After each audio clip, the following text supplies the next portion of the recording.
A'udhu billahi minash shaitanir rajim. Bismillahir rahmanir rahim. Wassalatu wassalamu ala sayyidina Muhammad wa alihi wa sahbihi wa sallim wa ba'du. Assalamu alaikum wa rahmatullahi wa barakatuhu. Manyan yan uwa masu alfarma, muna muku sallama ta addinin musulunci, sannan muna ziyara, muna gaida kowa da kowa. Insha Allah a wannan bidiyo clip za mu yi magana game da hukuncin ilimin hisabi, wanda in muka ce ilimin hisabi ilimi ne mai girma kuma mai faɗi, wanda ya kunshi rassa daban-daban da sassa daban-daban. Insha Allah za mu kawo hukuncinsa a cikin Alƙur'ani da kuma hadisi, kamar yadda wasu daga yan uwa da yawa suke tambayoyi, wai shi wannan ilimi ya yake ne, me kuma hujja akan yin sa, tare da wasu malamai suna kushe shi, suna faɗar rashin halaccinsa. To irin wannan kiraye-kiraye na yan uwa ya samu ga zamu ware wasu lokuta ko da ɗan kaɗan ne mu yi jawabi akan wannan ilimi, wanda zai zanto mabuɗi ko muƙaddima game da wannan ilimi, don mutum ya yi shi kai tsaye, ya san ba da ka ake yin wannan ilimi ba. To a dunkule in muka ce ilimin hisabi, ilimi ne wanda yake ya kasu gida-gida kuma ya rassantu, wanda a ƙarƙashin ilimin hisabi ake fidda ilmul hay'a, ma'ana tanjim, hay'atun nujum, yadda ake amfani da tafiyar falakai. Idan aka yi amfani da wannan tafiya ta falakai da tafiyar kawakibus sayyara da yanayin shigar falakai ko kawakibus sayyara cikin burjai, to ana amfani da wannan domin a hukunta wasu abubuwa wanda suke na zahiri da na baɗini, ana abin da yake faruwa da wanda zai faru da wanda ya faru a baya. Sannan a cikin ilimin hisabi ne ake fidda ilmul huruf wal arqam, ma'ana ilimin da ake amfani da harafai a istinɗaƙin su ba da ma'ana ko a yi hukunci da su, ko kuma a fidda wani ilimi na daban. Da abin da ya shafi ilmul huruf, shi kuma harafai ne ake haɗa su sai a nannage su a fitar da wani abu wanda yake na sharika ne, kamar aure za a yi, a haɗa sunan wannan da sunan wannan a narka shi, sai a ga sharikar su mai kyau ce ko mara kyau. Idan suka haɗu abin zai yi kyau ko ba zai ba. Sannan akwai alkhairi da ƙaruwa ko babu. Haka in musharaka ce ta kasuwanci, haka in rashin lafiya ce ko jinya ko haihuwa, wajen gane me za a haifa ko da ciki ko babu, duk wani abu da na bincike ana yi ta hanyar wannan da kuma ganin hukuncinsa, to yana ƙasan ilimin hisabi. Sannan akwai ɓangaren bugu da ake yi, a buga lambobi, a tada wasu sadarori da wasu ɗalasimai, a ja wa'annan wurdai saboda biyan wasu buƙatu, kuma suna da ƙarfin tasiri sosai. Sannan a ƙarƙashin ilimin hisabi akwai ilmul talasim. Talasim ne da sakandamai ake rubutawa a sha ko a rubuta a ja, domin kiran wasu manyan hadimai ko kuma biyan wasu manyan buƙatoci, kuma Allah yana biyan buƙatun cikin gaggawa. Sannan a ƙarƙashin wannan ilimi na hisabi akwai ilmul aufaqu, ma'ana ilimi ne na hatimi. Hatimi ana yin ɗura shi a zobe na azurfa ko tagulla ko zinare ko diamond da sauransu dai, ko kuma a ɗura zoben a takarda ko a yi laya ko a binne ko a sha, domin wata natija ko kariya daga sharrin aljanu da mutane, kuma Allah yana karewa da idan an yi wannan tawassuli da wannan hatimi. Hatimin akan iya narka aya ko suna ko jumla a ɗure shi, to a ƙarƙashin wannan ilimi ake fidda shi. Hatiman tun daga musallas al-ghazali har zuwa murabba mutassa, har zuwa can akwai mu'ashar ma, kala, amma asasin su, ginshiƙan su shine musallas al-ghazali, ma'ana mai bil'i guda uku kenan. Kowane hatimi ana fitar da shi na tsari, na muhabba, na kwarjini, na soyayya, na farin jini, da ana yi. Sannan ana ba shi ɗabi'a, a fitar mai da ranar yinsa da sa'ar yinsa da lokacin yinsa. Sannan ɗabi'a sanari ne ko hawa'i ko ma'i ko turabi, duk ana fitarwa, saboda aikin in aka buga shi ya tashi lokaci guda. Sannan ana fitar da ruhanai guda 8 akan kowane hatimi, sannan ana fitar da aljanu guda 8 akan kowane hatimi. Idan aiki na alkhairi ne, to a ruhanai ake kira na wannan hatimi sai su je a sadar da wannan abu, in kuma na sharri ne to aljanu ake kira. To yadda ake yin wannan yana ƙasan hisabi. Sannan akwai ɓangaren fakhur rumus, akwai ɓangaren zayarja, sannan akwai kuma ɓangaren ramli wadda kusan mutane sun fi karkata zuwa gare ta. To akwai ɓangaren ramli, shine ramli tana ƙunshe da taurari guda 16 wanda wannan taurari su suke wakiltar kawakibu sayyara guda 7 duk suna cikin ramli. Sannan gidan 1 zuwa 12 shine burjai. To gaba ɗaya haka an ka ɗauki ramli ita ma hai'a ce, kamar yadda ake zuba hai'a tanjim na chart, haka ita ma ramli take da wannan ake zuba ta, yadda ake hukunta chart na hai'a haka ake hukunta ramli ita ma. To ita ma reshe ne na hisabi. To in muka ce zamu kawo rassansuna da yawa, akwai ɓangaren arwah wajen fitar da ruhanai da tasrifin su da irin aikace-aikacen su na sama da na ƙasa, sufuliya da uluhiyya. Akwai ɓangaren aljanu farare da baƙaƙe da jajaye da shuɗaye, duk wannan yana ƙarƙashin ilimin hisabi. To abubuwan da yawa a takaice kenan. To shin Allah ya magana akan wannan ilimi na hisabi a Qur'ani ko bai yi ba, kuma da yi su kansa ko ba su kansa ba? To a takaice akwai ayoyi da yawa a Qur'ani wanda Allah ya magana akan wannan ilimi na hisabi kuma bai soke shi ba, kai hasali ma akwai inda Allah ya ce a tsaya akwai wannan ilimi din saboda amfaninsa da fa'idarsa.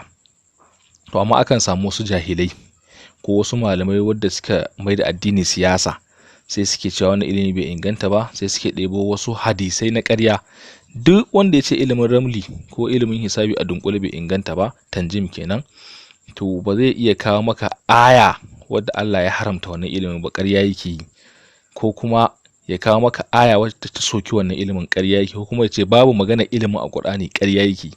Sai dai ya fake da wani rubabban hadisi da'ifi ko kuma wani rubabban hadisi mawdu' ya zo ya ce ai wannan ilimi haramun ne, annabi ya ce duk wanda ya je wajen dan duba ba za a karɓi sallarsa ba ta kwana 40. Wannan duk hadisai ne na ƙarya wanda da a ce magana ce ta ilimi wadda zamu zauna akan fede hadisan, to zamu kawo su mai musu raga-raga, mai musu fata-fata.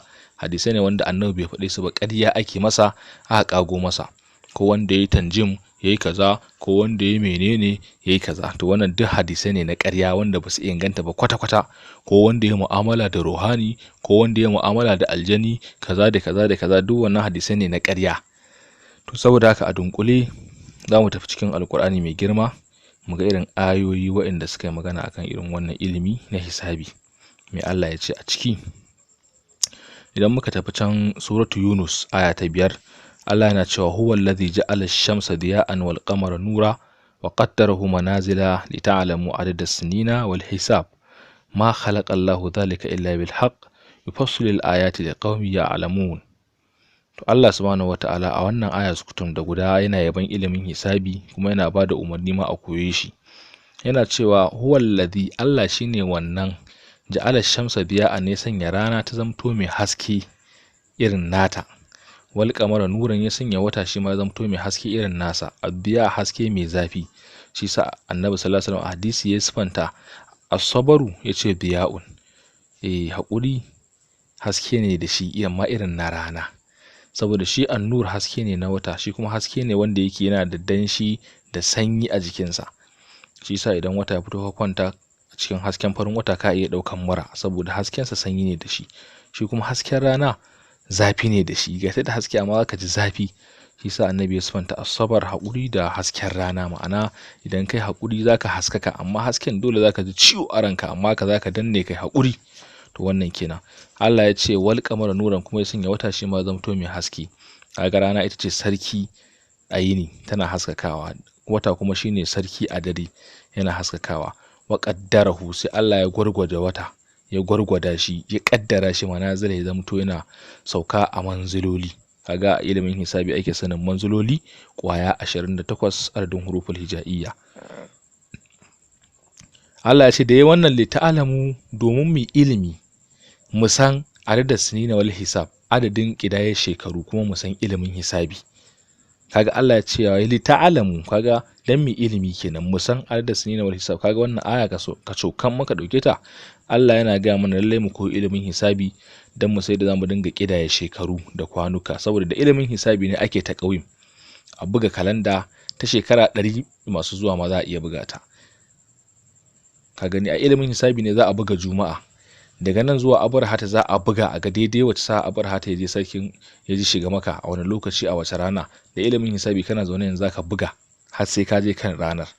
Haka nan gaba abu da zai faru zaka iya bugawa, haka zaka gano za a fidda kalanda. To duk da ilimin hisabi ake wannan, shi sa Allah ya ce li ta'lamu adada sinina wal hisab, dan mu san adadin kidayar shekaru kuma mu san ilimin hisabi. Allah sai ce ma khalaqallahu zalika illa bil haqq. Allah bai halicci rana da wata ba da duk abubuwan da ya lissafo adadin kidayar shekaru din da hisabin. Allah ya ce ma khalaqallahu zalika, Allah bai halicci wancanan ka ba illa bil haqqi, face da gaskiya. Yufassilul ayati, Allah yana rarraba ayoyi, yana bayanin su daki daki, amma liqaumi ya'lamun, ga mutane wanda suke masu ilimtuwa, masu sani, masu ilimi, da su Allah yake magana kawai. Suratu Yunus aya ta 5. Wata fa aya ta gaba Allah ya kawo maganar falakai da manazil da sauransu, shi ma bai soke su ba. Amma ka tafi suratu Yasin aya ta 37 zuwa 40, Allah yana cewa wa ayatul lahum al-laila naslahu minhu an-nahar fa idahum muzlimun. Allah ya ce aya ce dai a gare su, al-lail, wannan dare, naslahu minhu an-nahar, muna yanki yini daga gare shi, fa idahum muzlimun, sai su zamto sun shiga cikin duhu. Wa shamsu, ita rana, tajri, tana gudu, li mustaqarrin laha, zuwa ga wani matabbaci nata. Allah sai ce zalika taqdirul azizul alim, wannan kaddarawa ce wadda mabuwayi kuma gwani wanda yake mai ilimi ya kaddara ta. Sai Allah ce wal qamara, shi kuma wata qaddarnahu manazila, mun gwargwada shi, mun kaddara shi ya zamto manzuloli, yana shiga cikin manzuloli. To a ilimin hisabi zaka san wa'annan manazil guda 28 da wata yake shiga, yayi kwana biyu, ya wasu 'yan kwanaki kamar 2 da ɗan ɗoriya a cikin kowace manzila, sai ya fita. To shine Allah yake faɗa wal qamar qaddarnahu manazila, shi wata mun gwargwada shi, mun sanya shi ya zamto yana shiga manziloli, hatta adakal urjunul qadim, har sai ya zamto kamar wata igiya wacce aka tufka da wannan din dabino, wanda yake ya zamto ganyen dabino wanda yake ya tsufa, sai ya koma kamar haka. To kaga Allah yana mana nuni zuwa ga ilimin hisabi still anan. Kaga shamsu ita ce sun, shamas kenan, sannan ga kamar shine moon, shine kamar. Yawwa, to kaga gashi ya magana kamar, ya magana shamsu, ya magana manazil. To amma gaba ɗaya ba so kai siyai ba, kuma bai ce kada a koyi wannan ilimin nasu ba, tunda yake nuni Allah a can yake cewa bai ka halicci wannan dan wasa ba. Duk abin da Allah ya kawo ba dan wasa ya kawo shi ba. To wannan kenan a takaice. Sannan Allah ya ce idan muka duba can cikin suratul Nahl, cikin suratul Nahl aya ta 15 zuwa 16, Allah yana cewa alqafil ardi rawasiya, haga al-ardu ay earth kenan, duniya earth. Wa alqa, Allah ya ce mun jefa fil ardi, ita ce wannan duniyar da muke ciki, rawasiya, mun jefa mata duwar watsai, an tami da bikum, saboda kada ta karkatar da ku, saboda gudu take yi, tana gudu. To Allah ya ce mun jefa mata duwar watsai, sun zamto kamar noti, sun daddaura ƙasa da duwatsu, Allah ya daura ƙasa.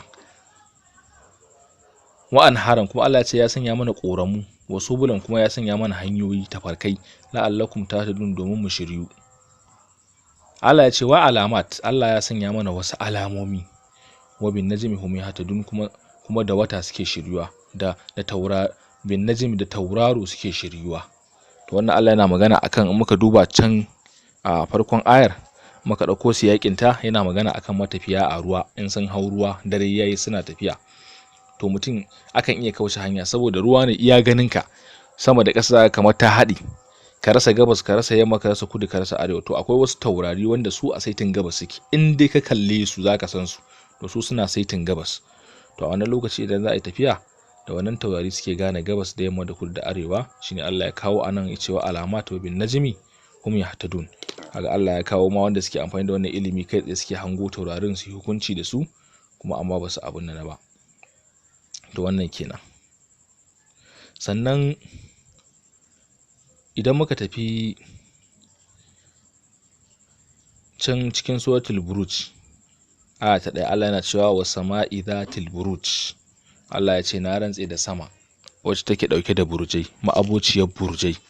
To kaga shi ma burjai a ina ake sanin sa a ilimin hisabi ne. Kaga a Ramli da gidan 1 zuwa 12 gidan burjai ne. Burjan sune himlu, thawru, jawza, aqrabu, jawza, surdan, usudu, sumbula, mizan, aqrabu, qausu, jadai, dalu, hutu. Wannan sune burjai kwaya 12 wanda Allah ya ce ya rantse da sama wacce take dauke da wayannan burjan. Kaga Allah har rantsuwa yake da sama mai dauke da burjai. Kaga Allah baya son mu sani ya kawo sunan su, baya son mu sani ya kawo su, ya magana ya rantse da su, saboda girda abin da kaga Allah ya rantse da shi ba karamin abu bane. Kuma yanzu dan ka zo kai ilimi ka san me buruj din, kawai shikenan sai a ce ka kafirce, ka yi shirka, ka gano kaza, ka gano kaza. Wanda su wannan burjai rana tana shiga cikin kowane burji ta kwana 30. To idan ta kewaya burjai 12, ha 30 so 12 zai ba 360 da wani abu. Kaga adadin shekara ɗaya kenan, a shekara take kewayawa. To yayin da rana ta fara kewayawa tun daga watan da take farawa to zuwa ta kewayo, to duk yaron da aka haifa a daidai wannan lokacin da rana take cikin burji kaza, to za a ce wannan burjin shine burjin wannan yaron da aka haifa. To kowane burji yana da alaka da mutum. Duk wanda rana tana cikin wani burji aka haife shi to yana da alaka da wannan burjin. Saboda haka zai samu abubuwa wanda suke dauke da wannan burjin, kuma akwai hatimai na wannan burjin, akwai kwankwamai da ruhani na wannan burjin, duk za su tasrifi akan mutum kai tsaye. Sannan akwai sana'a da aikin yi da ya kamata mutum ya yi, da irin karatu ma da ya kamata mutum ya yi na wannan burji, diddai da sauransu, da irin matar da ya kamata ya aura da ana ganewa ta hanyar wannan burji. To a ilimin hisabi ake fitar da burjin mutum a san komai nasa. Da a ce babu kyau da Allah ba zai kawo har ya rantse da su ba. Sannan can sarkin suratul mulk Allah yana cewa laqad zayyana sama'a ad-dunya bi masabiha wa ja'alnaha rujuman lishayatin. Allah ya ce haƙiƙa mun kawata sama bi masabih da fitulu, ma'ana taurari kenan. Wa ja'alnaha rujuman lishayatin, kuma muka sanya wannan taurari su zamto ababan jefewa ga shedanu, in sun tafi sata ji sai a jefe su. Kaga Allah ta kawo abubuwa wanda sai ka shiga ilimin hisabi zaka san su. Yanzu wanda bai san ilimin hisabi ba, bai zauna da malaman hisabi ba, wannan mangan da nake jin su zai kawai bambara kai, kamar bai ma san me nake faɗa ba. To wannan ilimai ne wanda Allah subhanahu wataala na hisabi ya san da su, gashi ya mana magana su, kuma ba laifi dan an koyo su, dan duk ayar Qur'ani babu inda Allah ya soki wannan. In magana gaibu cewa ai gaibu ana gano gaibu, gashi can inda Allah yake faɗa ba la ya'lamul gaiba illa Allah. To in ka tafi can akwai ayar da Allah subhanahu wataala yake cewa awala yadalu ala gaibihi ahadan illa, Allah baya sanar da kowa gaibu sai dai a gani illa manirtaba min rasulin, sai wanda Allah ya aminta da shi daga manzanni, to wannan yana sanar da su ma ta yasar na gaibu. To kuma duk abin da akan sanar da manzo ko wani annabi, to ana iya sanar da wani bawan Allah, shi manzo ya zamto mu'jiza, shi kuma annabi shi kuma bawan Allah ya zamto karama. Shi na sa Allah annabi sallallahu alaihi wasallam ya ce al-ulama warasatul anbiya, su malamai su suke gadan annabawa. Ma'ana duk wani abu da Allah ya bawa annabi to Allah zai iya bawa bawa, amma in dai ba annabi bane to ya zamto karama, shine ake cewa karamatul auliya. Yawwa misali kenan. To wannan kenan. Yawwa ba wai magana gaibu bace, shi gaibu kakab ɗinta Allah shi kadai ya san gaibu. To amma yakan sanar da wani, kaga wannan Allah ne, ba wai kai kadai ka je ka gano gaibin ba, Allah ne ya sanar da kai. Duk wanda zai istihara cewa yake Allah ya sanar da shi. To wannan kenan a takeici. To ayoyin suna da yawa, kamar annabi Ibrahim in muka duba can yana cewa wa nazara nazaratan fin nujumi wa qala inni saqim. Annabi Ibrahim yayi duba zuwa cikin taurari. In ka ce duba, haga wa nazara nazaratan, annabi Ibrahim yayi duba kaga ilimin duba gashi ya fito a Qur'ani. Fin nujumi kuma a cikin taurari, sai ga wata tauraruwa ta bashi isharar cewa zai kwanta rashin lafiya, sai ya ce inni saqim, zan yi rashin lafiya. To gashi nan annabawan Allah kenan suna magana akan wannan ilimi da sauransu. To amma duk da haka zaka samu wanda ba sa tsoron Allah suna suka wannan ilimi, suna kafarta masu yinsa, suna cewa 'yan duba ne, masu sanin gaibu ne, masu kaza. Kuma ba za a kama littafin musulunci, littafin da Allah ya saukar ba, duk sukar da za a ba isa a kawo aya ɗaya tak ba, sai dai kaza ce hadisi ya ce kaza, wanda su kuma hadisan manzon Allah ma ka ɗauke su gabaki ɗayan hadisan annabi sallallahu alaihi wasallam lokacin khalifancin sayyidina Abubakar, hadisai guda 500 aka iya tattarawa a duniya kakaf.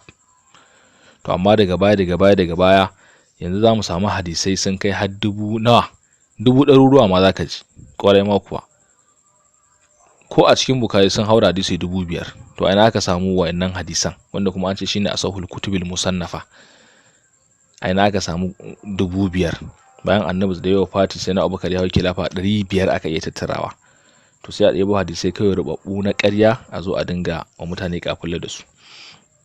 Wannan kenan a takaice. Yanzu kai tsaye tunda karatun Ramli za mu tafi kai tsaye, to bari mu kawo hadisi kwaya ɗaya tunda akwai hadisai da dama, amma bari mu kawo kwaya ɗaya mai ƙarfi wanda hadisin insha Allah ya magana akan ilimin Ramli kai tsaye. Ga masu neman hadisin da ya magana akan Ramli, to gashi Annabi sallallahu alaihi wasallama yayi magana akan Ramli kuma bai soke ta ba, karewa ma ya banta yi, kuma nuna cewa za a iya zuwa wajen mai Ramli ya ma bincike, saboda hadisin ya zo a cikin sahihu Muslim wanda shi yake biyo wa Bukhari, shi ma an ce ingantacce ne. Sahihu Muslim shi yake bin Bukhari na Muslim bin al-Hajjaj bin Muslim al-Qushayri ne Saburi, shi ne ta ake cewa fi sahihaihi ma alladhain huma asahhul kutubil musannafa. Su biyun nan Bukhari da Muslim su ne asahhul kutub musannafa, mafiya ingancin littafai na hadisi da aka sannafa su, aka buga su kenan, aka wallafa.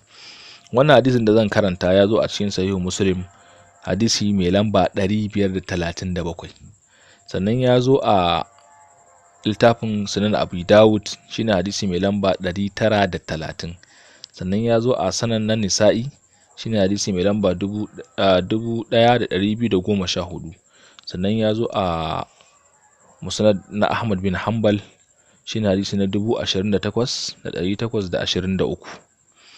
To a cikin hadisi ne dogo, in ka ɗauko ruwayoyin, sahabbai ne suke tambaya Annabi sallallahu alaihi wasallama akwai kohan ma'ana bokaye, za mu iya zuwa wurin su mana bincike mu nemi taimako. Annabi ya ce a'a, kada ku je wajen bokaye, kohan kenan a yadda aka fassara su. To sai suka ce amma akwai wanda su ba bokaye bane, amma in kai za su dinga maka bayani kai tsaye, ba a san waye ke sanar da su ba. Sai Annabi ya ce ai wannan wani abu ne shi ma suke samu a cikin zuciyarsu wanda ba za su iya tare shi ba. Kaga shi ma bai soki wannan ba, dan ka wajen mutum shi ba bincike ba komai ba, yana zuwa sai ya dinga baka labari ai kaza. To Annabi bai soki wannan ba. Ne suka tambaye shi game da Ramli, ce wa minhum yakhuttuna man yakhuttuna, a cikin su akwai wanda suke zane a ƙasa, suna zane Ramli, su za mu iya zuwa wurin su neman fatawa? To Annabi bai ce ai duba suke ba, kafirci suke, bid'a suke, a'a, ga abin da Annabi ya ce. Sai ya ce kana nabiyyu min al-anbiya'i yakhuttu faman wafa khadahu fa zaka. Sai ya ce ai kana nabiyyu min al-anbiya'i yakhuttu, ai wannan zanen Ramli ne, ai akwai wani annabi daga cikin annabawan Allah da yake irin wannan zanen. To ba kowa bane face Annabi Idrisu alayhi salatu wassalam. To a ji a duba wannan rakami za a ga Annabi soki ilimi ba, karewa ma karfafa sai cewa akwai wani annabi da yake yi, kuma duk wanda ya dace da irin zanensa wannan tabbas ya dace da zanensa. To wannan kenan game da wannan hujjoji, na san insha Allah sun isa, ko da a ce ba mu kara gaba, suna da yawa amma iyanan saboda kada abin ya tsawo. To a dunkule kenan, in an zo part na ilimin hisabi ko ilimin tanjim da yake cikin hisabin, ana sanin wasu duniyoyi wanda suke wasu taurari ne a sararin samaniya. Turawa sun ce 9 planets ne da suke cikin solar system gabaki ɗayansu. Akwai Neptune, Uranus, Pluto, akwai Saturn, akwai Jupiter, akwai Earth, Mars, akwai Mercury, guda 9 kenan. Amma su malamanmu na musulunci iya binciken da suka yi, sun ɗauko kawakibu sayyara wanda suka fi alakantuwa da mutane, suka ce ga su guda 7, to da su ake bincike na hisabi, da su ake bincike na Ramli, tunda kowane kawakabi na sayyara yana ɗauke da taurarin Ramli, inda insha Allah muka zo karatun Ramlin filla za mu wannan bayanin sosai. Tauraro na farko da suka kawo akwai Zuhal, yana sama ta 7 shi, sai Mushtari yana sama ta 6, sai Murika tana sama ta 5, sai Shamas rana kenan tana sama ta 4, sai Zahara tana sama ta 3, sai Utarida yana sama ta 2, sai Kamar yana sama ta 1. To kaje yadda suke a jerin su, haka suke gudu, suke kewayawa. Zuhal a turanci shi suke cewa Saturn, Mushtari shi suke cewa Jupiter, Murika shi suke cewa Mars, Shamas shi suke cewa Sun, Zahara ita suke cewa Venus, Utarida ita suke cewa Mercury, Kamar shi suke cewa Moon. To wannan kenan a takeice. sannan ga kuma wayancan burjai din sune zodiacs, sannan kuma ga manazil su ake cewa moon stations guda 28. to wannan duk suna kasan ilimin hisabi gabaki daya. to wannan kenan a takeice, wanda shi Ramli shi kuma yana dauke da taurari kamar da na faɗa kwaya 16, wanda wannan taurarin su suke dunkula a ƙarƙashin wayannan kawakibus sayyara din, kuma a cikin wayancan burjan guda 12 tunda gidan 13, 14, 15, 16 wannan zawai da ake kiran su dadi ne ƙara su akai. to in mun zo za a yi jawabi daki yadda Ramlin nan yake. Duniya ce mai zaman kanta, duk wani abu da yake nema na rayuwar mutum ana sanin sa na yanzu da wanda ya faru a da wanda zai faru a nan gaba. Shi Ramli in muka dauke shi gabaki ɗayan sa mu'jiza ce wanda Allah subhanahu wataala ya saukarwa da Annabi Idris, kamar da manzon Allah ya ce kana nabiyyu min al-anbiya ya khuttu ai Annabi Idris ne. to mu'jiza ce ta Annabi Idris da Allah ya saukar da ita, ya turo Jibril ya saukar masa kamar da aka sauko da manzon Allah da Qur'ani, haka aka sauko da Annabi Idris. yayi kira mutanansa zuwa ga Allah sai ibada gaskiya da shi. Allah ya saukar masa da mu'jiza ta Ramli, sai ya ce wa zai zo ya koyi ilimin da zai san abin da ya faru a baya da abin da zai faru nan gaba da abin da yake faruwa yanzu. Mutane da san labari suka zo suka durkusa gaban sa sau koyi wannan ilimi, sai ce to su buga su gano mai waye annabin Allah a wannan zamani. Suna bugawa sai su ga Annabi Idris ne, ga kamanninsa, ga iyayensa, ga sunansa, ga garinsu, ga komai da komai nasa. to taka suka ba da gaskiya da shi.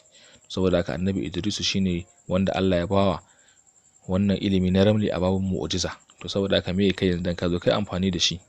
duk da za ga masu suka suna ta suka ai Ramli bai halakta ba, ai kaza ai Annabi Idris din ma mu'jiza ce iya shi, kai baka isa kai ba saboda a zamanin sa wancan ne dai ake, amma yanzu ba za ka yi ba. haka dai za ka yi ta jin sirrin bahana da hauka da su kiburutsu.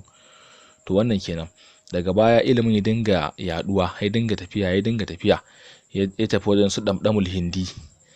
kafin nan wajen Yunan ya fara zuwa, ya samu su Aflaton da su manya-manyan malaman nan. haka suka taho su Ibn Sina, su waye ya taho India wajen su damdamul hindi, ya taho wajen su Zannati, su Duki Misra, haka har ya taho zuwa yanzu.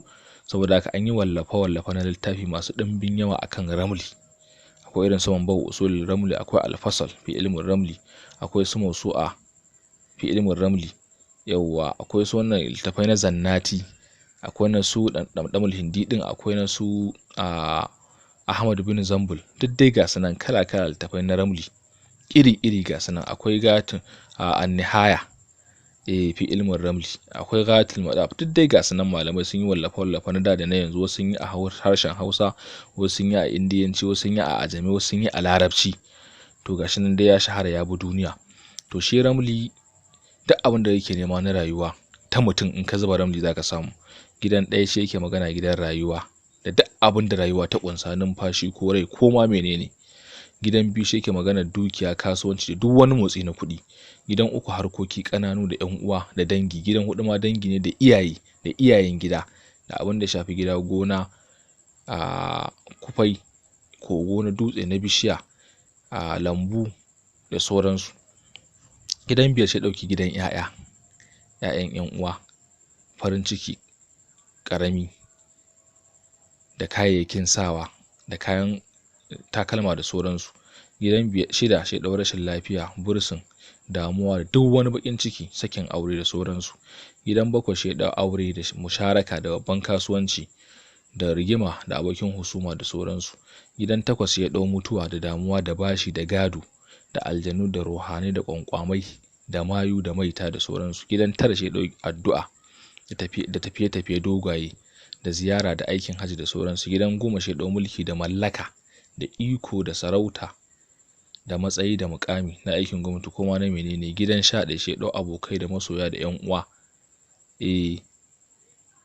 sannan da burace gidan 12 shi dau makiya da mahassada da abokan gaba, abokan dabi da bursin. duk gidan 12 shi dau wannan da damuwa da dai makirci da kulle da asiri da makaru da duk abin da ka sani na jifa yana gidan 12. gidan 13 shi dau gidan tambaya da surutu da maganganu da zirga-zirga da wahala, gidan da rayuwa da rai da numfashi. gidan 14 shi dau gidan abun nema da abin da ake tambaya a kansa da munafukai da hujubi da man'i da sauransu. gidan 15 shi ya ɗau gidan ƙali, malami, addu'a, mizani, awo na ƙasa, babban farin ciki. Gidan 16 shi ya ɗau aƙiba, ƙarshen al'amari da sauransu. To saboda haka duk abin da yake nema na rayuwa akwai a Ramli. Kowane gida akwai maganar da yake. Wasu malamai suka ce kowane gida yana magana 313, sai da in karatun ka bai je ba. Wasu kuma suka ce a bar shi a iya 16 adadin taurarin Ramlin. Haka ake tafi da hukuncinsa, ya danganta da irin ƙwarewarka da gogewarka da saninka. To wannan kenan. Sannan Ramli yana da matakai, foundation na koyo daki. Tun daga matakin farko ka san taurarin da zumunsu da sunansu. Kowane tauraro akwai maza, akwai mata, akwai tsofaffi, akwai dattijai, akwai yara, akwai masu gemu, akwai marasa gemu, akwai mata maza, akwai 'yan daudu, akwai masu kuɗi, akwai talakawa, akwai fakirai, akwai tsaka-tsaki, akwai mayu, akwai aljanu, akwai cututtuka na su malaria, su wane ne, akwai gabbai na mutum. Kowane tauraro akwai gabar da yake ɗauka cikin mutum da kuma zahirin mutum. Gaba ta jiki kamar irin su ƙoda, hanta, zuciya, akwai su gadon baya, akwai masu ɗaukar ƙafa, ido, hanci, baki da sauransu. Sannan akwai masu nauyi, akwai marasa nauyi, akwai nari, akwai ma'i, akwai hawa'i, akwai turabi. Ka gani akwai iskar wace iri, ta tusa ko ta guguwa ko ta bazara. Akwai ruwa wani iri, ruwan yawu ko majina ko ruwan famfo ko na rijiya ko mai gudu ko na kwata. Akwai turabi, ƙasar wace iri, ta kashi, ta turoso ko kuma ƙasa ja ko dala ko kuma duwar watsai. Ma'i ruwa, haka hawa'i iska wace iri, haka nari wuta wace iri, wutar gas ko wutar gobara ko wutar murhu ko risho.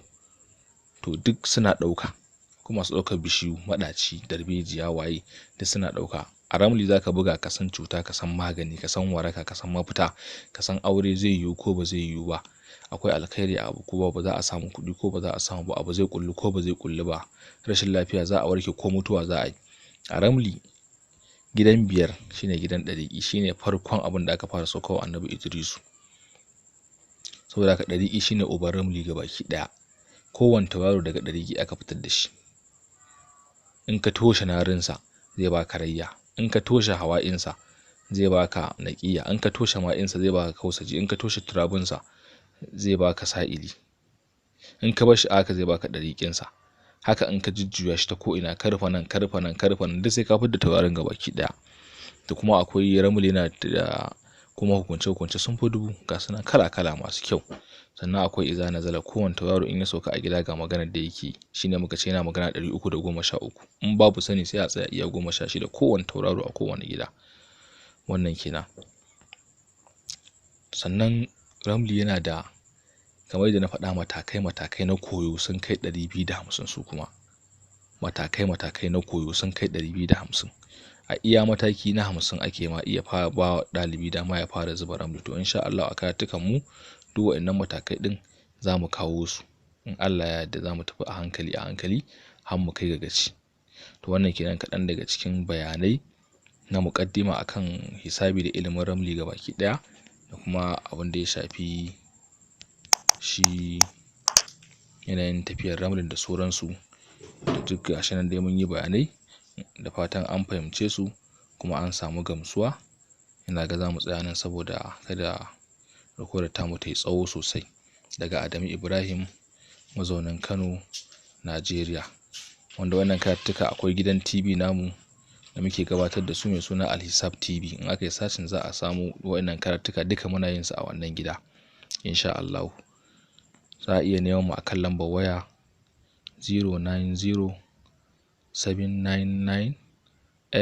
09079986779, ko kuma a tuntuɓe mu akan lambar mu ta WhatsApp wadda muke WhatsApp da ita ce 08147274735. To a huta lafiya daga naku Adamu Ibrahim, mazaunin Kano, Najeriya.